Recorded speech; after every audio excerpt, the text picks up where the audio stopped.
Hi, everyone, and welcome. I'm Mary Charlotte Grayson, Director of Events for the National Indian Gaming Association. Thank you so much for joining us today for our exciting and informative webcast series, Tribal Gaming and the New Normal, with hosts Victor Rocha and Jason Giles. Today's discussion will focus on Las Vegas. Before we introduce the presenters, I would like to go over some housekeeping items to keep in mind. All audience members are on listen-only mode, which means you are muted. We'll be monitoring audience engagement on the dashboard and do encourage you to participate by using the question panel. There will be time for questions at the end of the presentation.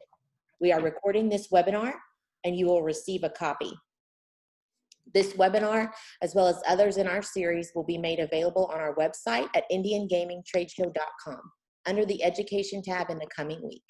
Without further delay, let me introduce Victor Rocha, Conference Chairman with the National Indian Gaming Association, and Jason Giles, Executive Director of NIGA. Thank you, guys. Thank you, Mary Charlotte. Good morning, good afternoon, everyone. Welcome to Coffee Talk. My name is Victor Rocha. My co-host is Jason Giles, Executive Director of the National Indian Gaming Association, and this is the new normal. Welcome. First of all, let me begin by saying, one of our guests couldn't make it today. Richard Schuetz couldn't be here today. He lives in the panhandle of Florida, and right now they're in the middle of a hurricane. According to what I just read, they're going to be expecting a 5-6 foot wave surge soon. So hopefully by the end of this call, he's not out in the Gulf of Mexico, but we're wishing Richard all the best. In today's conversation, we're talking to our friend, game analyst, author, and Las Vegas business owner, Hwang, and our dear friend, Kate Spilde, an endowed chair from the Sycuan Institute on Tribal Gaming.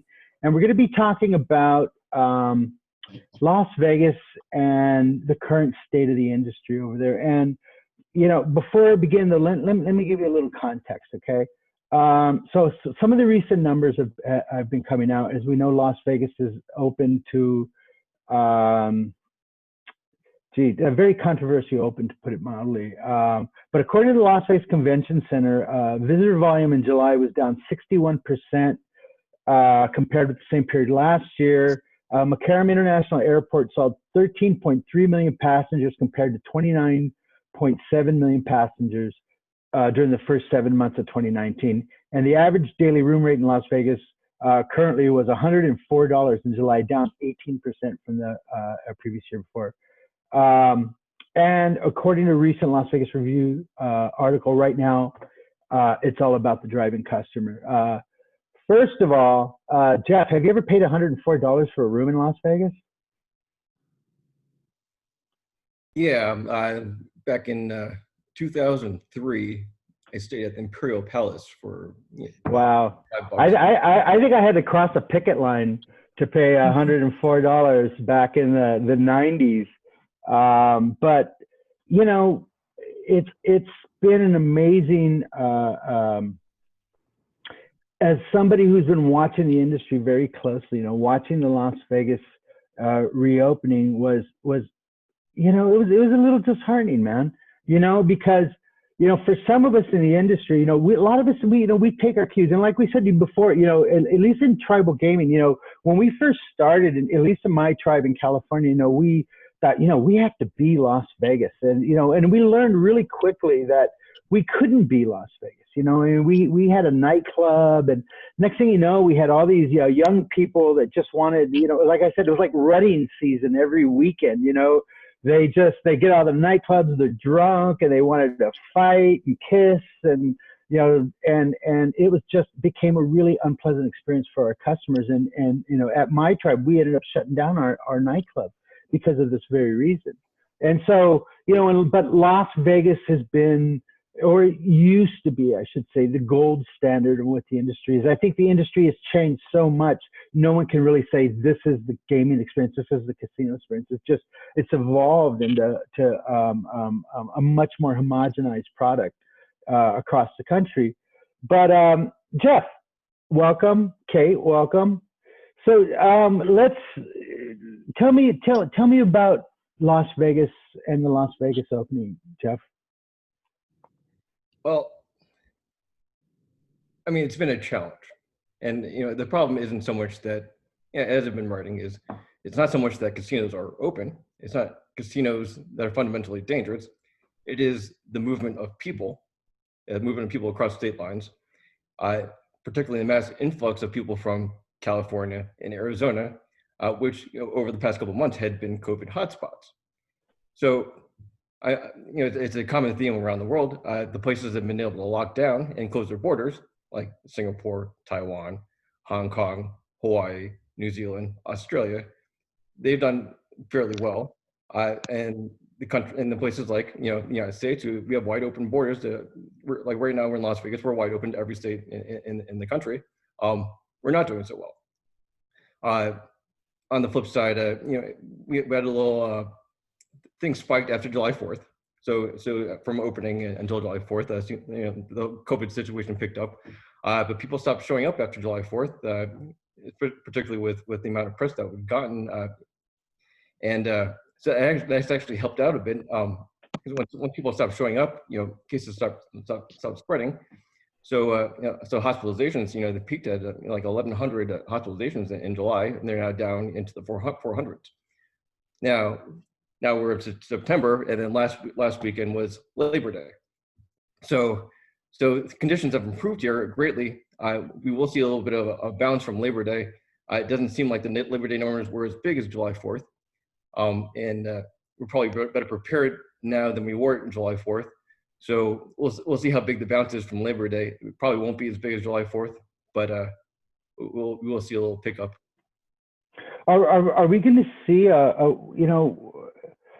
it feels like, I read another article today, and they're saying, Vegas is back to its basics again, without entertainment, without the restaurants. And, last week we had Elizabeth Blau in here, and she was great. And I feel that this webcast is kind of a continuation of that conversation, which is, when are we going to get back to normal? And it's interesting watching Las Vegas,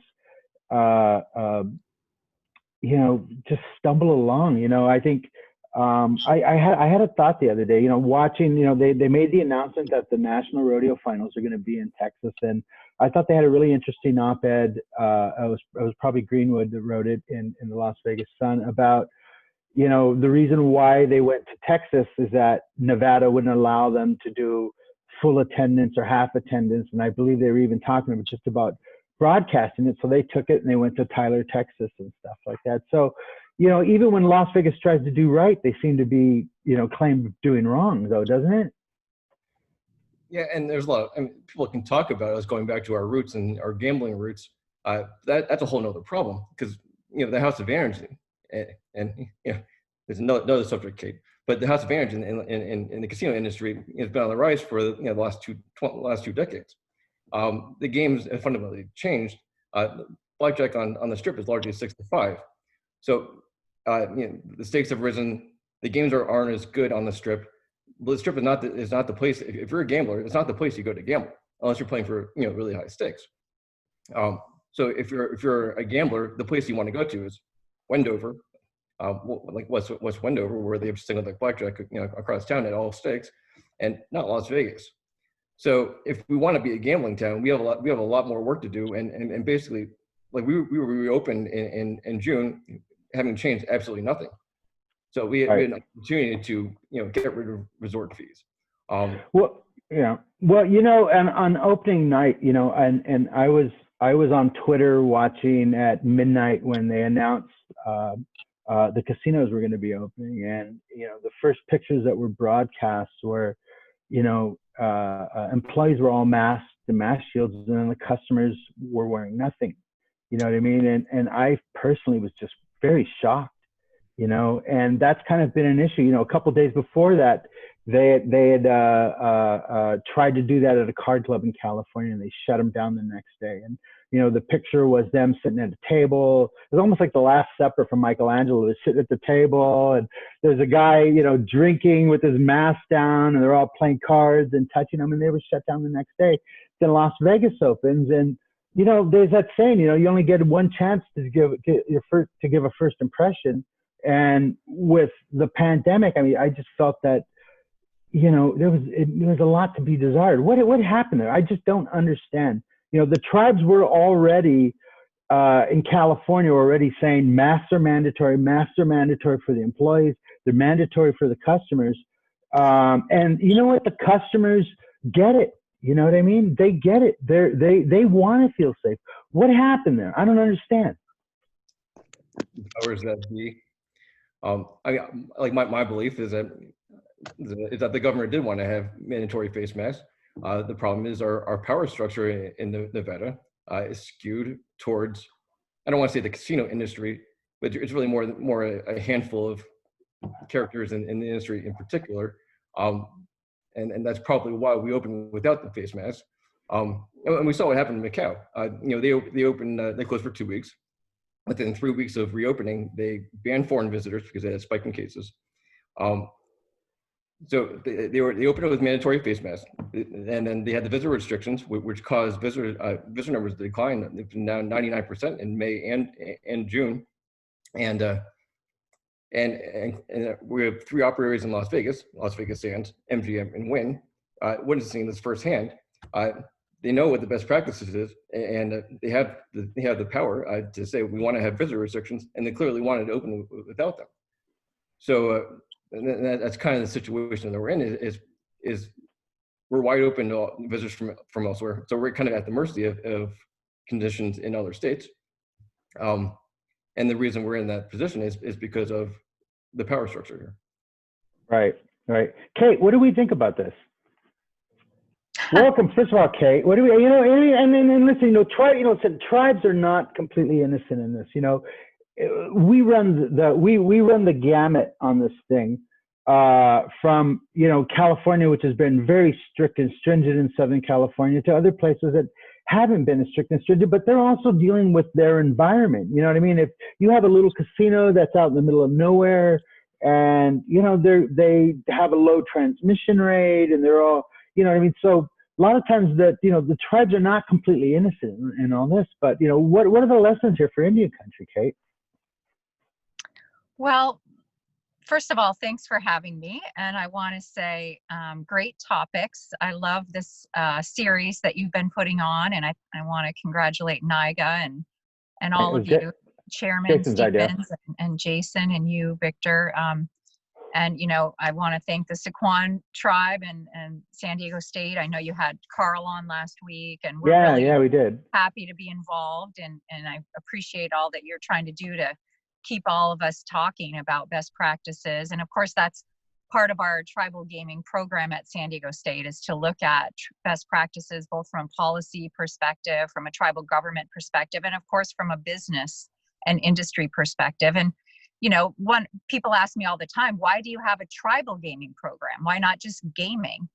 And of course, that's the point, is that we teach both. We teach, commercial and corporate gaming in order to then distinguish between them and us. And I think that one of the things, like we talk a lot about this COVID and the pandemic and changes that are happening in society and in culture.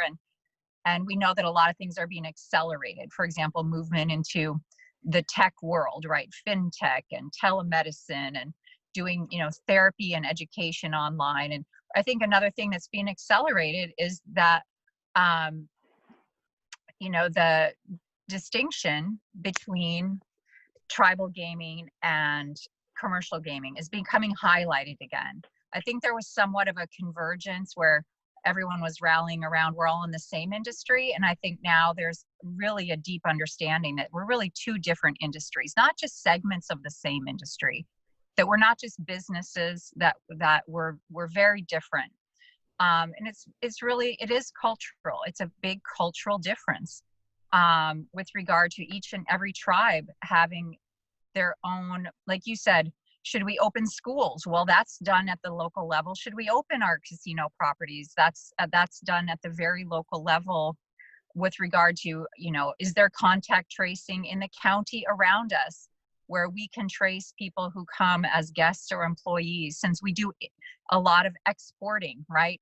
People coming to our properties and then leaving again out into another jurisdiction, the county, the state, where there is their contact tracing. Many of our tribes actually took the lead on that enforcing the county to start doing that so that they could ensure that individuals that were exposed or sick could, be isolated to stop or limit the spread.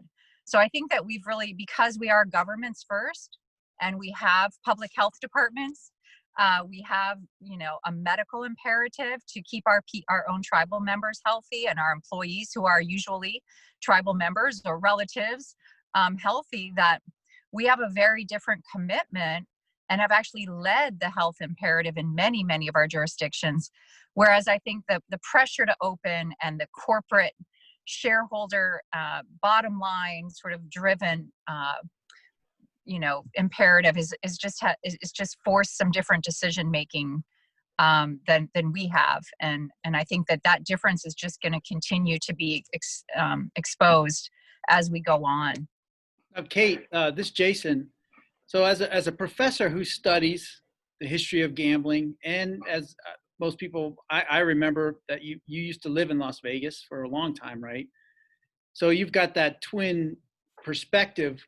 Looking back at how Vegas has pulled through hard times before, what lessons from before can they apply to this situation?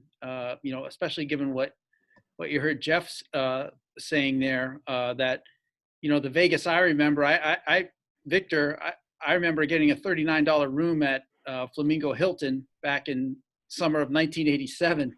I was only 16, but wow. Our family was traveling through there, and it was like a Wednesday or something, but in the summer. But he's right. And he brought up one of the main things I can't stand is 6-5 blackjack. I just don't know why anybody would ever sit down at a 6-5 blackjack. It drives me insane. But the whole strip is, if they can get away with it and no one's stopping them, but you're not going to get that hardcore gambler back. Unless you do more promotional stuff. So what do you see? How can they? I know the 80s were bad for a while. Remember when they had to shutter half of the casinos, and then obviously the recessions, the small one, the .com, and then the Great Recession. What do you see, Kate, that they can apply to this situation? Because who even knows what 6 months from now? There's so much hope for a vaccine, but I think we're better off just trying to live with this now, and then vaccine will get here when it gets here. What do you see, Kate, from the past that they can use? Well, again, we know Las Vegas, like tribal gaming, is not a monolith, right? There's a thriving locals market, and then there is the strip. And like Jeff mentioned, and again, I think we all kind of know, just because we all do study and care about Las Vegas, we know that the drive-in market from Arizona and California is part of that ecosystem as well.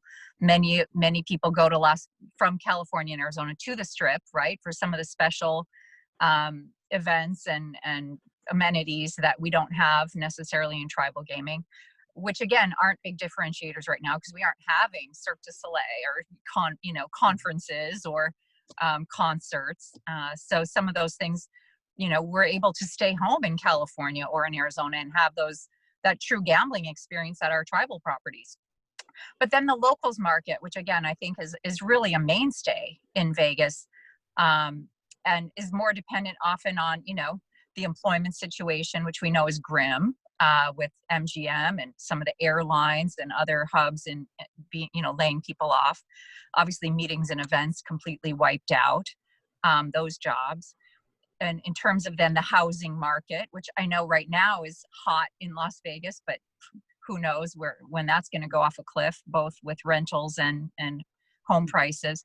So I think that, there's sort of those two things to watch. One being the locals market and how to keep the gamers alive. And I've heard from many tribal gaming properties that their numbers for gambling are actually up because they're not doing as many promotions.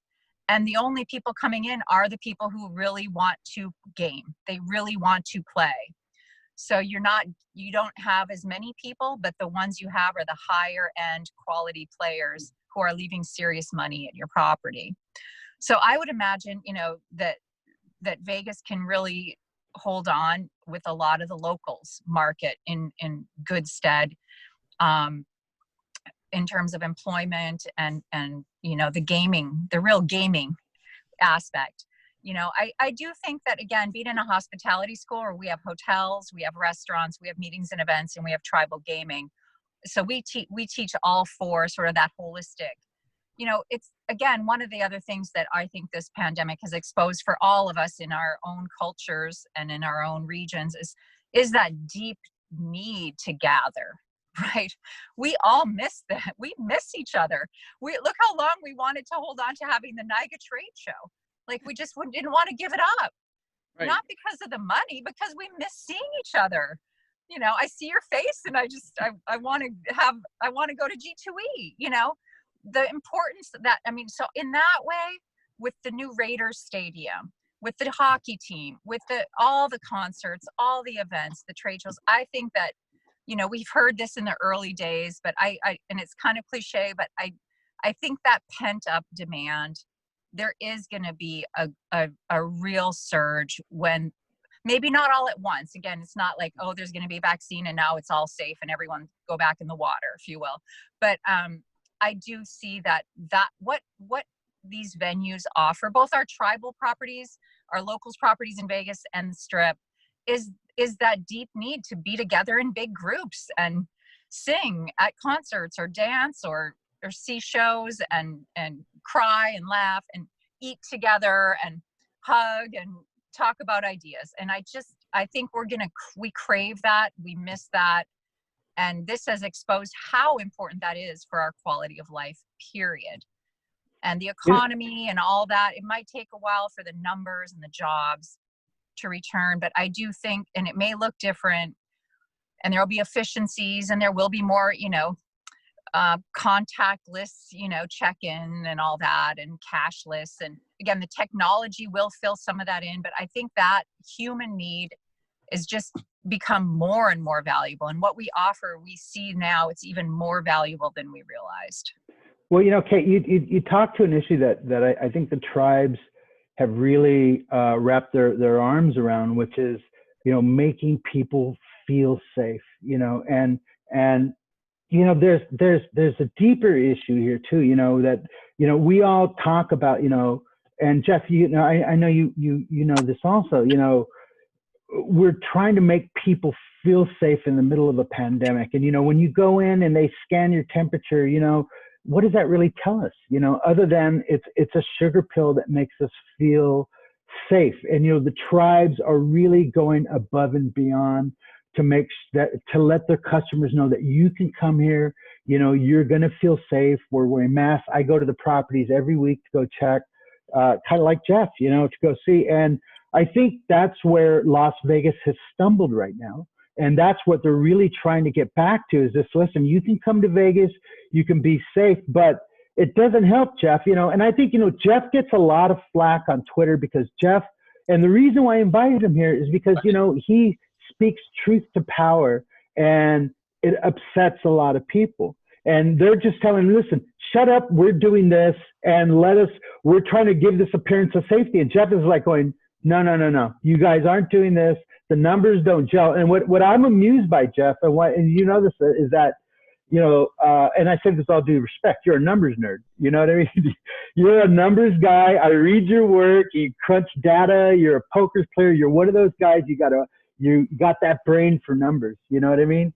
And to watch you take on the system has been, you know, man, you're very noble. And, you know, I've told you this several times privately that I just really admire you for taking the stands that you're doing, because I think you're really making a difference by calling out the standards and saying, you know, they're not enough. We need to do more, you know. So I commend you for taking your stand. But, you know, isn't Las Vegas trying to do the same thing that the tribes are doing? They want to make that the appearance of safety. Now, what just happened over Labor Day? They just tried it. You know, we just talked about the tribes are like going for the high-end players. They're very valuable to curate the people that they want on the floor. And granted, it's open to everyone. You can walk in. But on Las Vegas over Labor Day weekend, my God, what a nightmare, man. What happened? We're wide open. we don't actually have occupancy rules. So there's a misconception that we have, an occupancy limit on hotels. We don't. We have a 50% occupancy limit on gaming floors, not the hotels.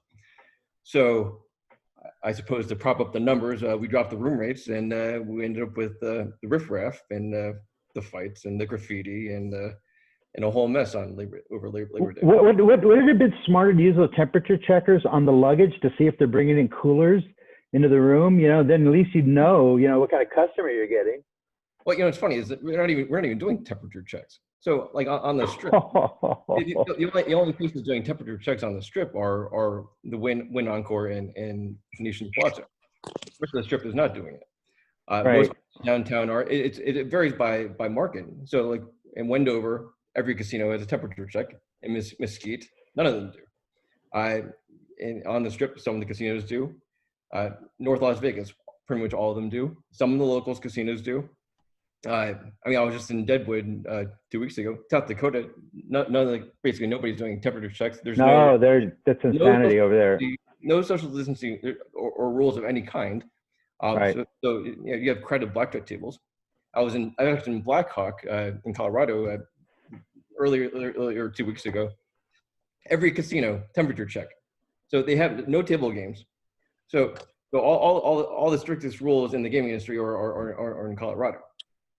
So there's a lot of variance in the kind of protections that casinos have, and there's also a misconception that Las Vegas is, we have the tightest controls anywhere. Not that these things actually matter, because temperature checks only do so much to begin with. Right. So Right. there's a whole mess of issues around that. Well, those videos, I saw the one video just the other day about the fights in front of the Tropicana and then they went on and on. But look, it was no different than the one that was broadcast at the Seminoles a couple of weeks ago when they opened up in Florida. And, it was like the public pressure really had an effect on the casino. You know what I mean? And it doesn't seem, well, it is working that way. But they opened up in Florida next thing on Friday. They opened up and there's a big expose in the Sun Sentinel about people walking around with beards and no masks and smoking and all this stuff. And then on Sunday, they showed this massive fight that went on for like 20 minutes and there was no security. And then, the next day they were just like, they went down. And that's what it felt like the day after Labor Day in Las Vegas. They were just like, okay, things have to change here, But it does remind me of a throwback to and listen, I don't want to date myself, but the first time I went to Las Vegas, I saw Shecky Green, I saw Lala Falana, and I saw the amazing Kreskin. Okay, so I had the ultimate 70s Las Vegas experience, and so Vegas has been in my blood for a long time, and from the industry, we really, we take a lot from the industry. We've learned a lot from Las Vegas, and so I feel that a lot of this decision making really has to do with the fact it's all business driven and not health and safety driven. It's like, and look they have the same issues as tribes. We don't have, if the casino's not open, we don't have revenue coming in. We can't rely on, anything other than the revenue that we generate, And so in a way, but we also know that, it's important that we create these environments that are safe and feel safe and that our customers feel safe. And it just seems to me that's where Las Vegas has really dropped the ball, where it's complicated because it is complicated. In a way, the casinos are doing the best they can. It's up to the government to determine public policy, not the casinos. The problem is the casino operators, a few in general, are having disproportionate effect on public policy to the detriment of the industry. The bigger problem is what should happen from the very beginning is that, just like Australia, the federal government should have set the rules for interstate travel and should push the testing requirement or ramp up testing capacity. This is what should have happened was we restrict movement between states, and then we require a test to move between states. The problem is, the only reason this is a problem is because we don't have the testing capacity. If we had testing capacity, nobody would have a problem with requiring a test to go, between California and Nevada. Right. So that's where it starts. Right. Well, you know what? I mean, yours, if you, what's interesting about it, Governor Sisolak, how do you pronounce his name? Sisolak. He was right there trying to do the right thing. But I think, Nevada's always been like that. When 20 years ago, Steve Wynn could do whatever he wanted. Remember when he went up to Lake Tahoe and he was changing the environmental rules in Nevada because people were riding their boats and stuff like that. So, he had this outsized influence over Nevada and what they did. And, I think that's the case, where I think the industry felt that, we have to get back to normal. If we don't get this revenue in, we can't open our schools. We can't, Nevada relies on that gaming revenue as its tax base, and by the way, it's no different than South Dakota too, which relies on all that gaming revenue. You were there, if you stop at a liquor store, you stop at a little bar for a drink, those video gaming terminals are everywhere in South Dakota.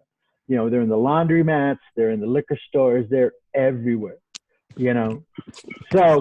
So Jeff, on your personal opinion, what needs to be done now? What needs going forward? You seem to really have your thumb on the pulse of what's going on.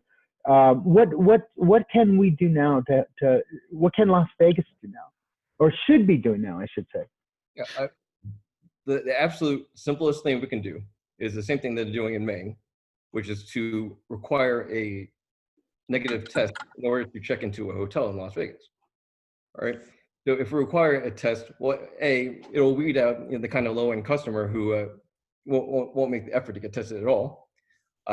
B, and most importantly, it will provide a relatively safe environment where everybody who comes here is tested. It's just like the NBA bubble and the NHL, the hockey bubble, is where you go into the bubble, everybody's tested. If everybody who comes to Las Vegas is tested, like who wouldn't want to come into Shangri Las Vegas, where the land where everybody is tested, versus Disney World where nobody's tested. Right. If this is the one progressive place in America where everybody's tested, people will come here. Wow. But isn't that asking a lot from a state that is still, known for its rugged independence and, from mining, in a town that was built out of nothing? It just seems to go against the nature of Las Vegas, Jason, what do we think, man? Well, I mean, that's a great solution, and Maine has had success with that, and especially during the tourism season this summer. Maine he's right to use Maine as an example. They've avoided a lot of this. And I only know this because I have a brother that lives in Portland, Maine. So I pay attention to what's going on up there. And logistically, I wonder how that would work, Jeff. And secondly, do you do it at the airport? The Vegas airport is notoriously poor, to say the least. You stick them in one of those cabs. That's what, a 30-minute ride to downtown from the airport. There'll be plenty of time to get tested. I mean, I hate to say it, and it's kind of what Kate was saying about the industry. I mean, we do need better leadership at the top. If we had a national testing and tracing program that state and locals and tribal governments could tap into and just take advantage of, which is frankly what a lot of the Western European countries are doing. And yes, they're seeing resurgent, but their numbers are nowhere near ours. I mean, it's just, you take the entirety of the EU and their numbers are nowhere near our daily numbers. And it's almost kind of sad now that we're still at about 40,000 new cases a day. There were 1,200 deaths yesterday. And, it's not even frontline news anymore. Where I guess we're just going to live with this until it gets everybody. I don't know what the response is right now. And that's why I was asking Kate, like, a way out of this. I was going to ask Jeff, if you think back to Las Vegas, I don't know that they're being well served now by having hotel chains or conglomerates control so many of the properties up and down the strip and even in downtown. Even the local market, Kate, is not what it was. I mean, look at, all the local market is basically controlled by a few companies now.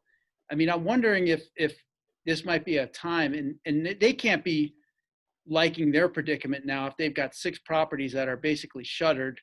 If if now might be the time to go back to that old day when it was more about the gambling, and you had independent casinos up and down the strip competing for those dollars. It was much better for the consumer back then, for sure. I don't know. What do you think of that, Jeff? Should the whole model be looked at, and just breaking up these hotels and conglomerates that own so many of the properties? That's a tough question. Okay. You remember those days, right, Jeff? He still has to go back to Las Vegas, guys. He still has to start his car. Yeah, thanks. Yeah, I mean, I'm writing about. Yeah, I've been writing about this industry since 2003, and I remember writing about the mergers and owning these stocks and being like, great, MGM's acquiring Mandalay Bay. Caesars is whatever it's Harris and it was acquiring Caesars. I was like, this is great, and I was thinking about the big picture and national national networks and figure out my mind if I were to have a casino company, like how would I do this? What would I want it to look like? Which property on the strip would I want to go with my? I was a huge like Ameristar casinos was like the first company that I followed and that I wrote about. If I had these regional casinos, which property on the strip would I want? The whole industry's just changed. Now you walk into every casino is exactly the same because they're all owned by the same companies. All the games, if you go into any casino, all the games are the same as any other casino. There's none of that differentiation that a blackjack player 20 years ago, who goes game shopping, it's not the same fun, adventurous thing. In order to get my kicks, I have to drive around the entire state of Nevada to go to every casino in order to see something different. Mm-hmm. I would love to go back to a day where there were more operators and more differentiation and more things to see. I don't see how we get to that point from here. I think we're kind of stuck with fewer operators. Well, I see that. So I'm trying to get this windows down. I see that. The Park MGM just announced they're going to be going smokeless. You know what I mean? And I think you're starting to see that trend of they're going to have to differentiate themselves. I mean, if the wallpaper is the only difference between each casino, then they're going to be screwed. So I think what you're seeing with Park, and it's really kind of funny, it was like, oh my God, they're so brave by going smokeless. You know what I mean? And I guess maybe it is brave, but I know in California, when the tribes went smokeless, you're always worried about the other casino if they don't go smokeless. And once one tribe went smokeless, it was easier for the other one to go smokeless. And I think it's easier for a company like MGM to throw away one of their properties and test something like that. Right. Well, I have to, when I go to my casino and it's smokeless, and in tribal gaming, that's always been the thing that differentiated us between the card clubs, is that you can come to a tribal casino and smoke, you know what I mean? And then it just, your clothes stink. And so I think Las Vegas, I think that has to be the path, is, and especially for the next, let's say the next, through the winter into the spring, you know what I mean? Obviously fall, winter, and spring, your business is going to be hurting. I think, with the cancellation of a CES, that was a real big wake-up call, and I think we're all waiting to see what NAB does.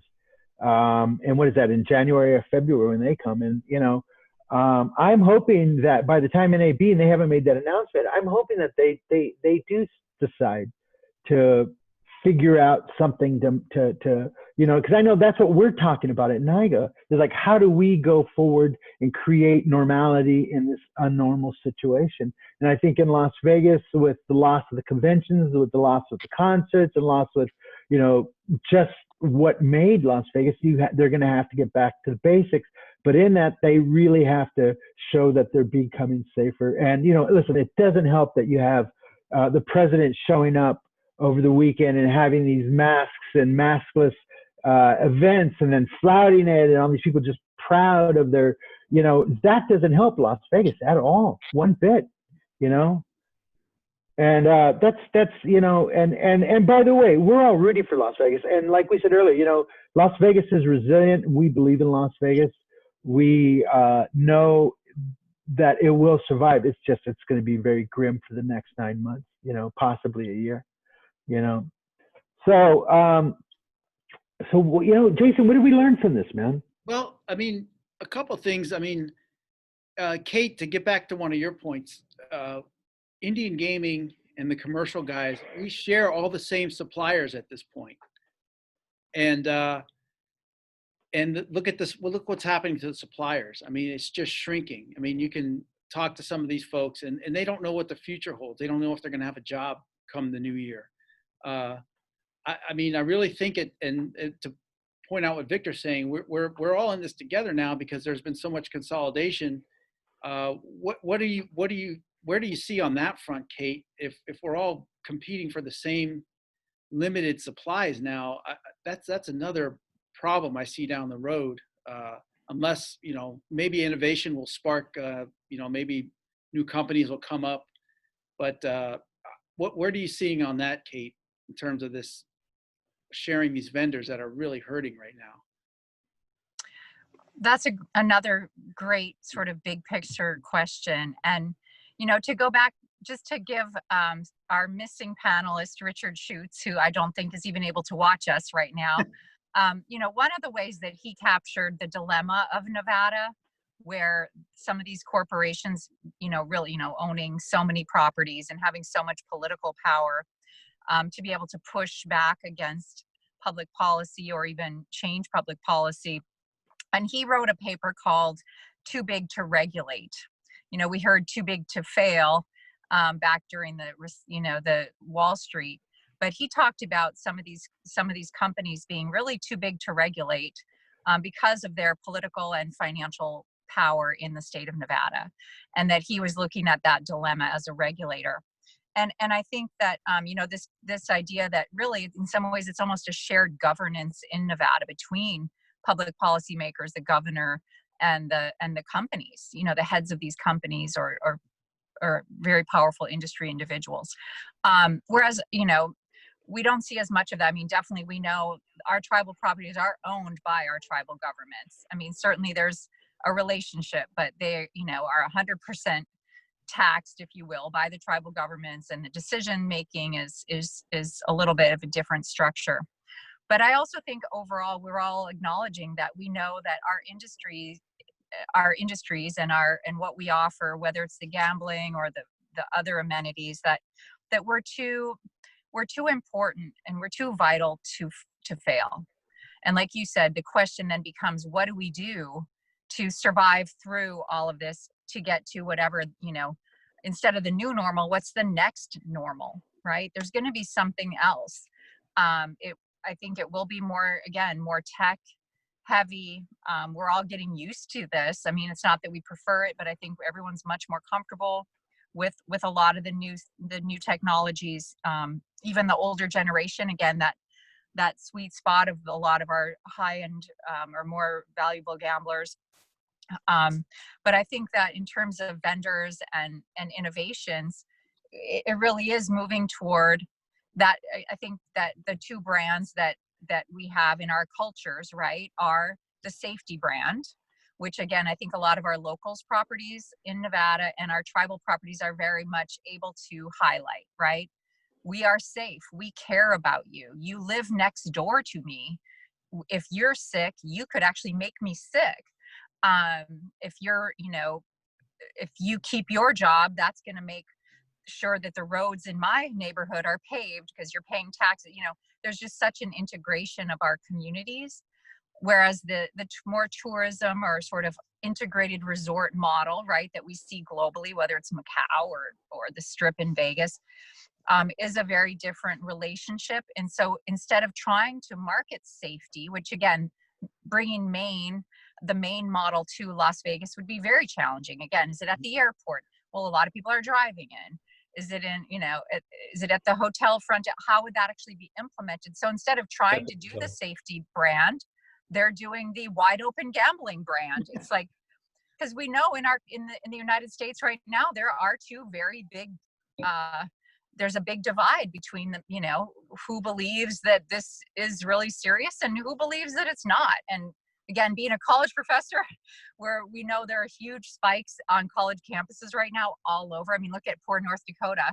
They have 2 universities and now they're like a hot spot, you know, at least on paper, because they've gone back to class, and now as a percentage, you know, they show this hot spot. And so we know that, you know, that's been kind of, even if it's just been by default, I think the strip and the bigger properties have kind of gone with we're the wide open gambling state, we're the wide open gambling pandemic state, because they couldn't go for the safety brand. So they went for the wide open, you know, and it's understandable, but I think, you know, there's some repercussions and consequences for that. And yet the gamble, you know, was that people wanted to come. They want this to be over with, whether it is or not. Well, you know what's interesting is that, you know, New Jersey took a different tact. You know, they saw what happened in Las Vegas and they just did a complete 180. They said no restaurants, masks required, and they got a lot of flack too. Were you following that, Jeff? Were you following the Atlantic City opening? They also have visitor restrictions because by default, New York, New Jersey, and Connecticut have the 14-day quarantine against certain states, including Nevada. Right. And, you know, when you start to comparing that with Atlantic City and other markets, I mean, it really shows a failure on Nevada's part to do the hard thing. You know what I mean? And I think and you saw in the Tropicana, you saw it, especially in New Jersey. I used to live in New Jersey, so I have I left my heart there. Actually, they took it before I left. I owed some money. I used to live in Jersey. What can I say? But you know, they went again. They went 180. They you know, no restaurants, and you know, they got a lot of flack for it. But you know what? They held firm. And the other thing that New Jersey and what everybody's crowing about is the fact that they have online gaming, the fact that they have sports betting, and all the revenue from the closed casinos are being compensated for by all the revenue from online gaming. And this seems like a boat that Nevada missed completely, didn't they? But the challenge in Nevada is that we don't actually have a population here. We only have a population of 3 million people. So even having, you know, online gaming and wouldn't have that huge of an impact. I know. But I tell you, in New Jersey, you know, everyone's just really crowing about that and the amount of money. Was it $800 million or something like that? And there was a lot of money. It's all of a sudden, it's almost making Chris Christie right. You know what I mean? When he announced it was going to be $1 billion, remember that? We were all like, frick, go sit on the beach. You know, but yet there it is. You know, it took a pandemic to reach it, but there it was. But you know, I think Atlantic City was you know, the governor made those tough decisions in the middle, and he got a lot of flack, and he's still getting a lot of flack.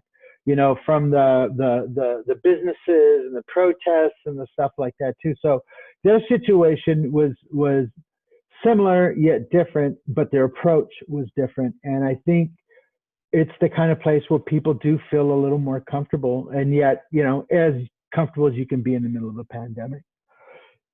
So, Kate, this is just a really interesting issue, you know, and first of all, I really appreciate you coming, you know, but, you know, the tribes aren't exactly off scot-free here either, too, you know what I mean? We haven't done everything correctly, and it's all been, you know, there's all different ends of the spectrum and stuff like that. But I do believe there's a lot to learn here, you know, and I think it goes both ways. I think, you know, Las Vegas can learn a lot from what the tribes did, and you know, and you know, one of the things that I always loved about tribes and tribal governance and is that, you know, if you come from a healthy functioning tribe, you get to see democracy in action. You get to see people voting and making decisions and saying, no, this is not good, or yes, this is good. And then a week or two later, it's done, as opposed to government bureaucracy that takes forever to see the end results. And I've always loved that about the tribes, is that it's a short path from decision to result, you know what I mean? And I think maybe, you know, it's possible too much government, not enough government. What am I looking at, you know? Well, I think, one of the things that for example, the Harvard Project on American Indian Economic Development, one of the major findings there of their sort of long-term work, and then of course incorporating gaming into the study of tribal governance, is really one that is overarching, and that ultimately is even kind of enshrined in IGRA, which is devolution. And devolution meaning that the We are Devo. governance that yeah, that the We are Devo. I governments, know about that.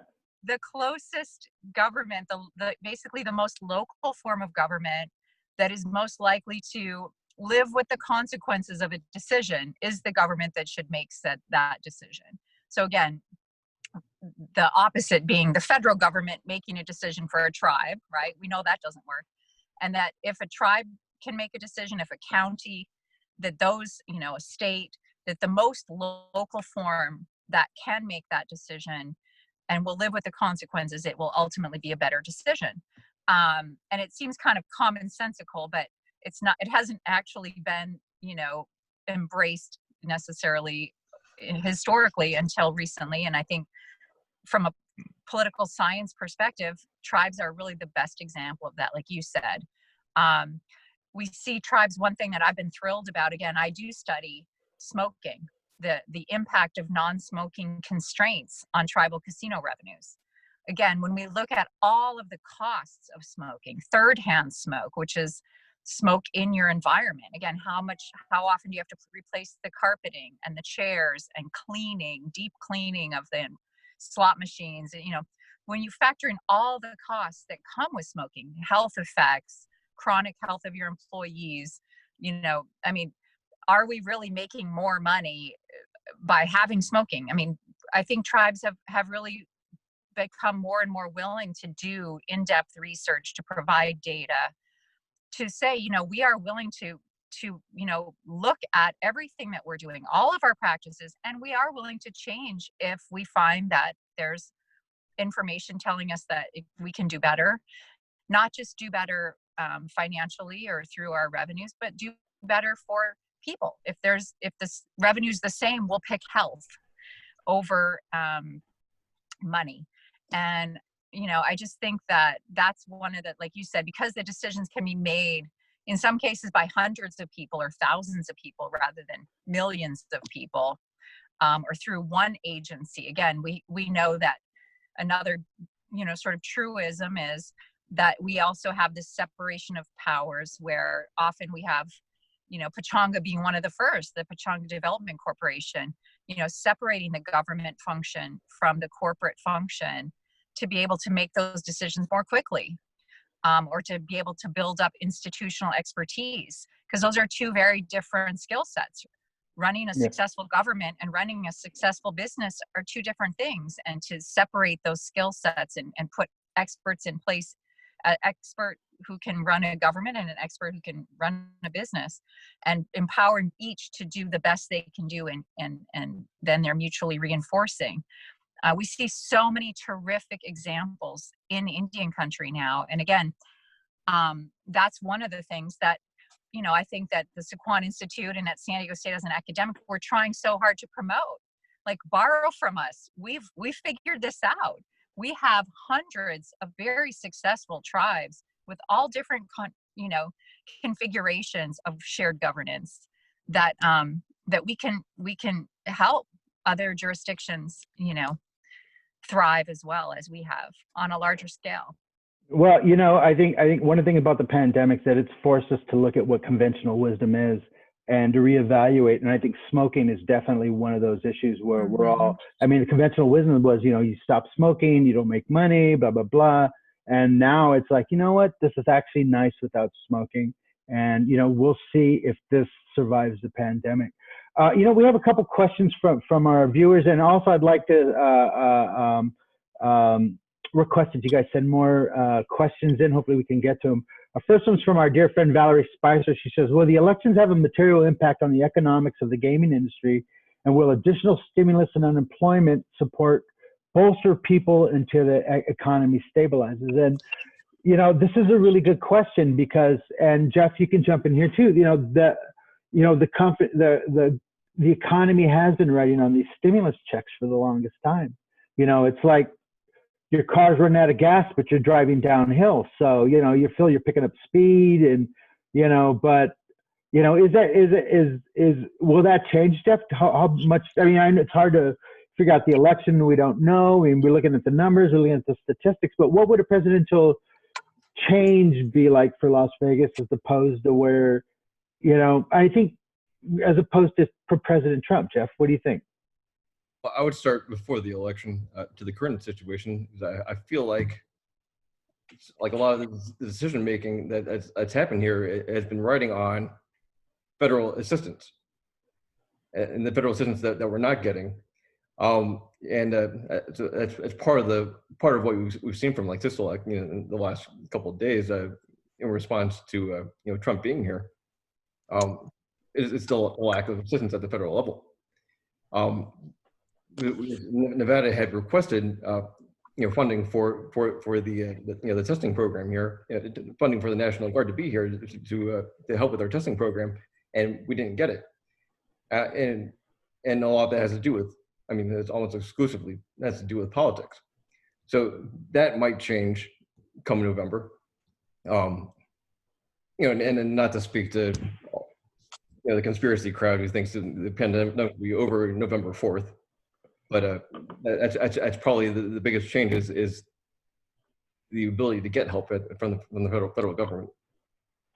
Well, and as you know, if anyone who reads the paper, you just read papers, I should say. You know, you just see the whole system has been so politicized that, you know, people are making decisions because of their politics. You know, I mean, I don't know how many times you have to go to Twitter and watch people, the whole anti-mask thing and stuff like that. But, you know, I know at the tribes, you know, and at my casino and the casinos that I visit, you know, we made those decisions. You have to wear masks. You can't wear your bandana or your toupee over your face. You know, you have to wear a mask, and then we give them to them too. So, you know, it's the minimum that you can do, I think, you know, other than, you know, someone has a question here, which I think is kind of interesting. They go, do you feel a platform that monitors COVID-19 symptom status of all visitors to a property and delivers an instant COVID-19 risk assessment? Is this way, can you create COVID-19 safe zones and the individual changes in COVID-19 status of visitors and staff can be identified on a daily basis? And what they're kind of talking about is more like instant testing, using apps and stuff like that. And, you know, I've always kind of been amazed in that has been more conversations about using the player clubs and that data and that information using for testing and tracing. And I know it's Sycuan, I believe they are incorporating that and doing testing and tracing. So, Jeff, what do you think about that? Would that work in Vegas? Could you herd them? Just put it in the hurricane drinks, right? Just put the vaccine in those things. That's like a whole nother level beyond just requiring a test, right? Right.